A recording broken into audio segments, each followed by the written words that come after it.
Hi guys, it's me again, and this time I'm at work in the break room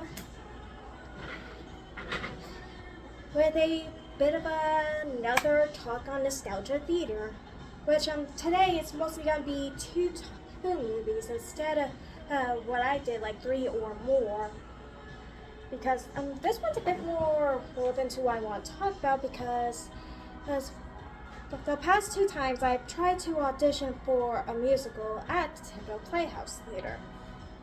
And I didn't even get a call back. But I guess in their defense, I had no prior training or singing training. But I would seriously get into a musical with a voice like this. What I'd give to return to the life that I knew lately. But I know that I can't solve my problems going back. And so on. And you're probably wondering why I'm not boo-hooing about it at the moment. Well, one, there are people who are likely better than I am at this type of thing. But mostly it's coming from the fact that they have proper training in both stage production and singing. So I have to keep that in mind. And second, the only thing that I could take away from it is a newfound appreciation for the musicals that I've auditioned for, which will be the movies I'm going to be talking about today. Which in this case is going to be Beauty and the Beast and Sweeney Todd the Demon Barber of Fleet Street. Yeah. Alright, let's start with the first musical I tried to audition for, which is Beauty and the Beast. Now, Beauty and the Beast, that musical, is stemmed off the Disney version, which is inspired from the original story of Beauty and the Beast, where in the original story, Belle is actually the youngest of siblings instead of an only child, and her father was actually a merchant instead of an inventor who was constantly called Crazy Old Maurice. And in the story, Maurice actually got in trouble for trying to take a rose from the beast instead of trespassing, although they did reincorporate the stealing of the flower in the remake that was released in 2017. And also, in the Disney version, they made Belle an only child and seemed a bit more odd, even though to us, she seems pretty normal. However, kind of like in the story, I believe, Belle does have a fascination with books and stories, which makes me relate to her because that's basically my fascination with movies, mostly story based and such. And also, unlike in the original story, they gave us a villain in the form of the boorish brainless, this piggish, misogynistic, he's not even on my favorites list, Gaston. It's like, I basically cover my ears anytime the Gaston song comes on because, crying out loud, he basically bragged about himself way before Maui was constantly singing You're Welcome with Dwayne Johnson's voice. But at least now we have some realization that, yeah, maybe he got too far. But Gaston, not so much. For crying out loud, he planned a wedding before he even proposed. It's like a red flag right there. And the reason why he went for Belle instead of the ladies that were actually interested in him is because he's a hunter and is in it for the hunt, along with seeing Belle as the most beautiful and seeing himself as deserving the best. And don't he deserve the best?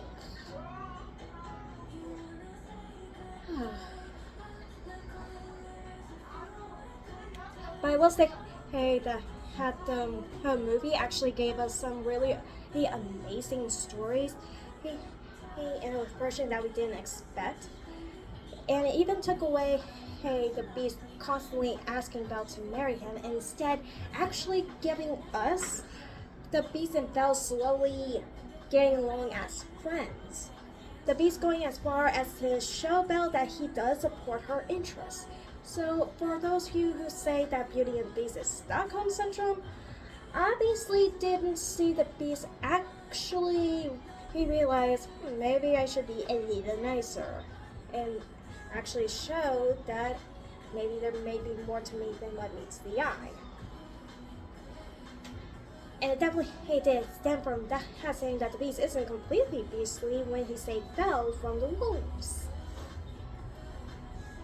And it also gave and the movie also gave us a great addition to the staff like Lumiere, Mrs. Potts, Cogsworth, Jet, Babette, and the wardrobe, and so on. Especially when during the mansion battle scene, the wardrobe made one of the villagers look like the Little Mermaid, and I can't help but quote this. Fair warning, I don't think he sings well. I honestly couldn't resist that quip at all. But in the musical, it gave us more songs than we received in the actual movie. Like, no matter what, Is This Home, The Maison de Lune, and Change in Me, which I believe Change in Me was written for Toni Braxton in either the late 90s or early 2000s when he was doing something for Beauty and the Beast.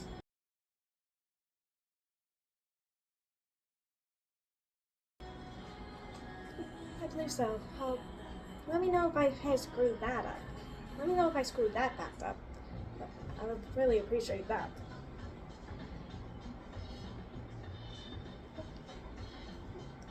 So, and also, Beauty and the Beast is also the first musical that I've ever seen in my entire life, like when I was a kid, which was actually pretty exciting.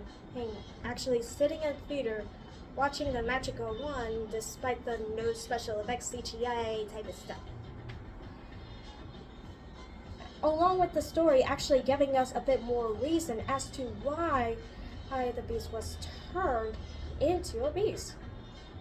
And in the musical and the remake, the staff actually take a bit more accountability in their roles of how the Beast became spoiled, selfish, and unkind. And you can actually hear that in the musical where Lumiere reminds Cogsworth that they had a bit of a hand in the princess spoiled upbringing.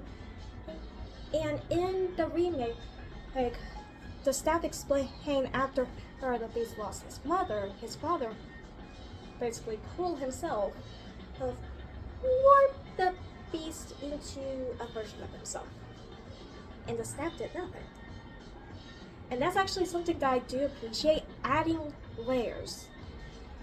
They basically are adding some layers to this type of story, which make it a clicker. And we even see in the musical when Belle is reading King Arthur to the Beast, they are actually becoming friends. And the Beast are showing an interest, and the Belle seeing that they have more in common than they originally thought. And in the remake, that actually had the Beast show some form of an education. Thank goodness. But actually talking stories and even allowing Belle to visit the library, not just give it to her. Along equipping a joke, not all of them. Some of them was in Greek, which I thought was pretty funny. But at least in the remake, the Beast does apologize for his accusation on her father.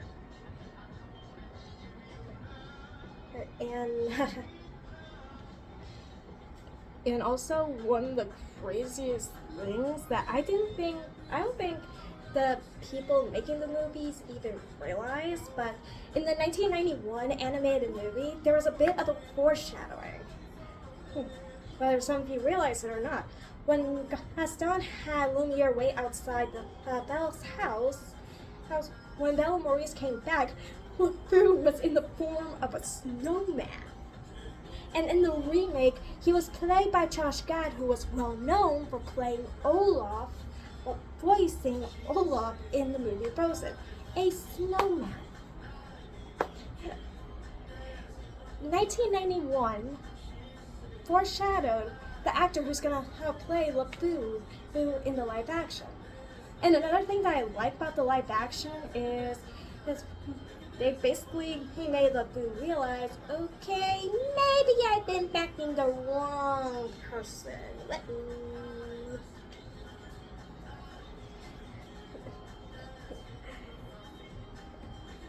So basically,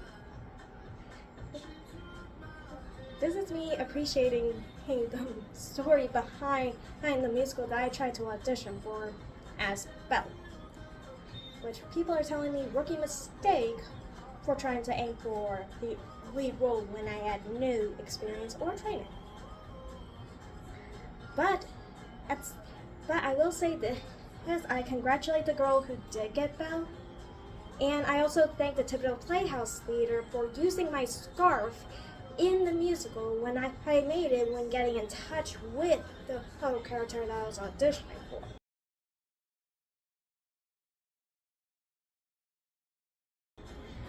Huge thank you. And I definitely appreciate it. Okay? Now that we got past the tales all this time, now to go on to the tale of a demon barber of Fleet Street, aka Benjamin Barker, aka Sweeney Todd.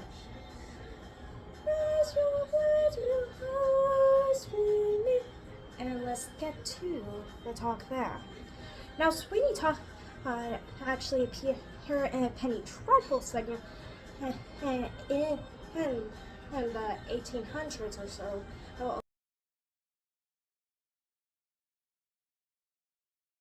A long time ago.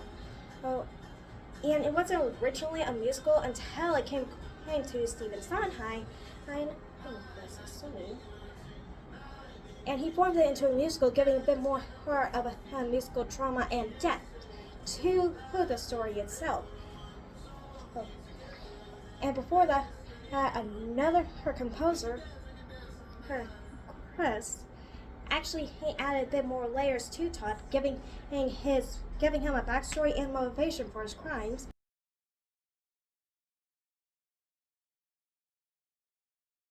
Which being, he was falsely imprisoned by a cruel judge named Turpin, who sent him away to Australia just so that way he can pursue his wife, Lucy. Don't know about that scoundrel, don't know. And guess what?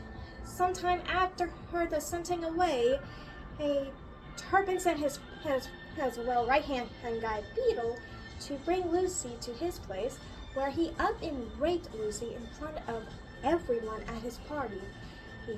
And no one did a thing, which led to Lucy drinking poison and, spoiler alert, causing her to be loopy in the head instead of killing her, which led to her becoming the beggar woman and that we see roaming around the musical, which was the character I tried to audition for. But I do say congratulations to the girl who did get that role. Well, I know you're going to rock it, and so on. And I know perfectly well it's going to be an awesome production of Sweeney Todd. Now, back to the story.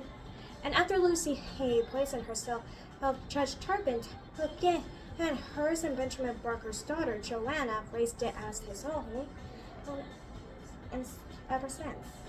15 years later, after being found in Middle Seas by Anthony, a naive sailor boy, right? Benjamin Barker, now going by Sweeney Todd, has returned to London, where he hoped to find Lucy and Joanna, only to find, from Mrs. Lovett that things have taken a turn for the dark and whacked up. And right there, after hearing the story, but also being implied to that Lucy killed herself by Mrs. Lovett, who, in case no one noticed, was growing a thing for the barber himself. And that said, Barber, at that moment, vowed revenge on the judge for not only false imprisonment, but also the raping and led suicide of his wife, and for taking his daughter. And Mrs. Levitt also reunited Sweeney Todd with his friends. His straight blades that he used for his clients with a very special material that was made very recognizable by Senor Pirelli during the shaving contest, which led to Pirelli confronting Benjamin Barber, but that was a rookie mistake on his part, because that led to his death. And then Mrs. Levitt also decided to take Toby in under her wing as a shop help for her meat pies. And a little later, we learned that Judge Turpin plans to marry Joanna. And yeah, I'm pretty sure a lot of you guys feel uncomfortable with that. It basically feels yucky myself. Like, dude, you're the most whacked up ever. I think Judge Claude Frollo has competition. But because of that news, Beetle wants to celebrate and also recommends that the judge gets a shave and sends him Sweeney Todd, which was his opportunity to kill the judge if Anthony did not burst in and talking about Joanna, causing the judge to let up and leave. And now because of that, Sweeney Todd goes a bit on a killing spree after fixing his chair to dump his victims down into the furnace area. After talking with Mrs. Levitt, who gets an idea to turn the victims into pies. I think Mrs. Levitt might get along with Leatherface and his family. And so they'll begin their murder and secretly intended involvement of cannibalism. No wonder the beggar woman, aka Lucy, was saying that there was mischief going on in the pie shop. And just when everything seems to be going well, it does not last forever. Especially when Judge Turpin sent Joanna away to an asylum when he caught her trying to up and leave, which has Anthony coming to Sweeney Todd for help, and once Anthony leaves, Mr. Todd writes a snitch letter and had Toby send it out to hopefully get to the judge himself. And later, Toby thinks about how much he loves Mrs. Levitt. It's seeing her as the mother figure that he felt that he was in need of the entire time. Thinking about how he's gonna make sure nothing's on you, not while I'm around. But then things start to crumble as he saw Pirelli's bag. Mrs. Levitt promotes him to helping him in the grain shop, only for Toby to also get a nibble of pie and saw a thumb. And it was around that time Beetle Barber came for either an investigation, which Todd decided to alter his course by inviting him over for a shave, and then got him on the noggin. I kid you not. If you look at the movie, you'll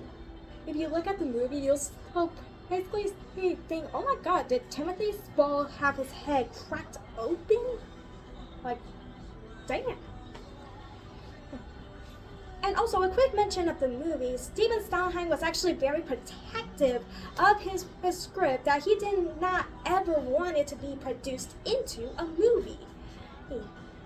Until he met Tim Burton, and then met the future cast as who put together the movie.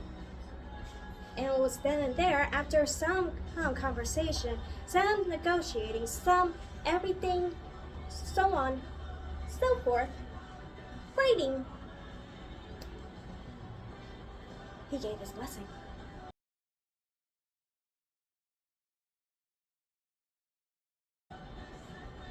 And as far as we know, it's the only, well, as far as I know, it's the only movie adaptation of the musical written by Stephen Sondheim.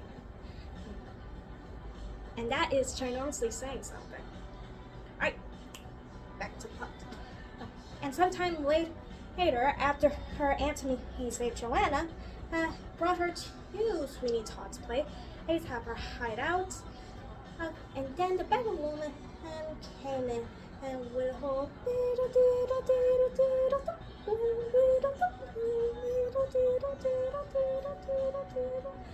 into the barber shop where Sweeney Todd finds her. And just when she was about to put one-on-one together about what she used to be like, Sweeney Todd cut her throat and sent her down when he heard the judge coming in, and basically came up with a lie to trick the judge into the barber chair. And then and there, with one declaration of Benjamin Barker.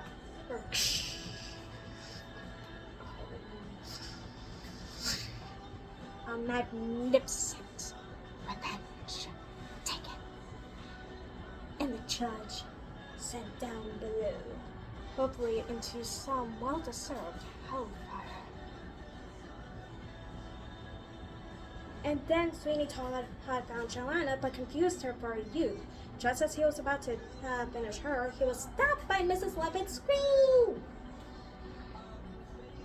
and told her to forget his face, and then went to see what that was about.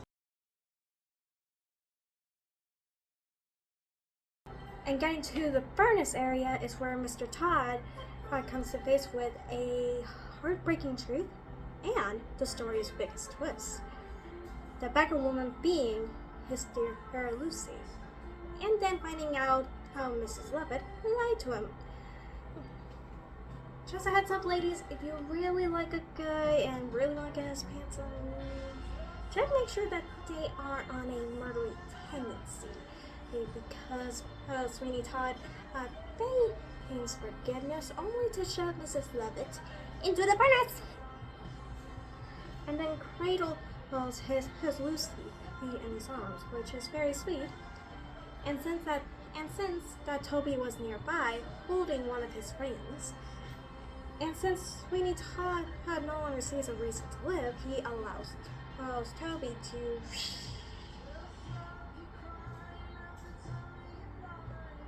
And in the movie, that was where it basically ends, with a whole lot of blood dripping. But in the musical, it leads to an epilogue where all the main cast or so starts singing the epilogue version of Tale of Sweeney Todd. And one of the things I would like to point out is during the musical production and the making of the movie is that they are really hands-on with the chair to try and make it as practical as possible, live up to the use that it was meant for. Heck, some of the crew member actually had fun sliding down. It was like just whee! Basically, sounds like something I would like to do as well. And also, Sondheim had final say on the casting for the movies. So he was definitely impressed with Johnny Depp and Helen Bonham Carter's crash course in singing and to improve their vocals for the movie. And I believe around the time of filming, Carter was actually pregnant, so they had to alter her costume a bit.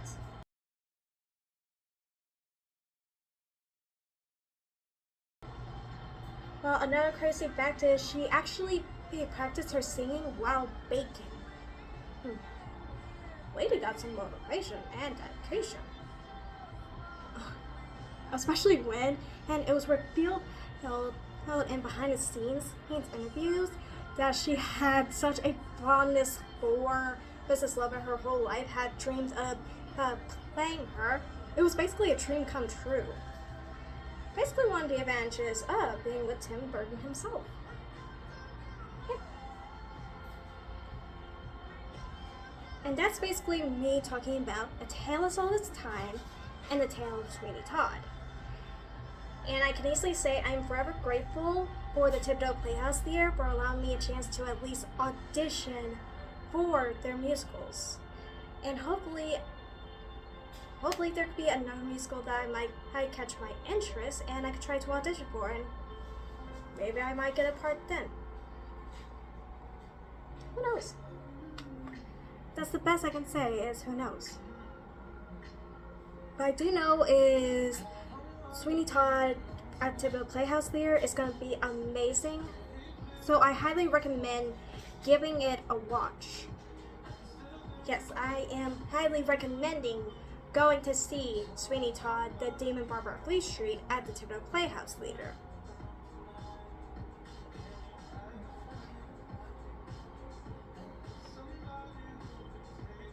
Forgive me for 1 second, it's just a little hot back here.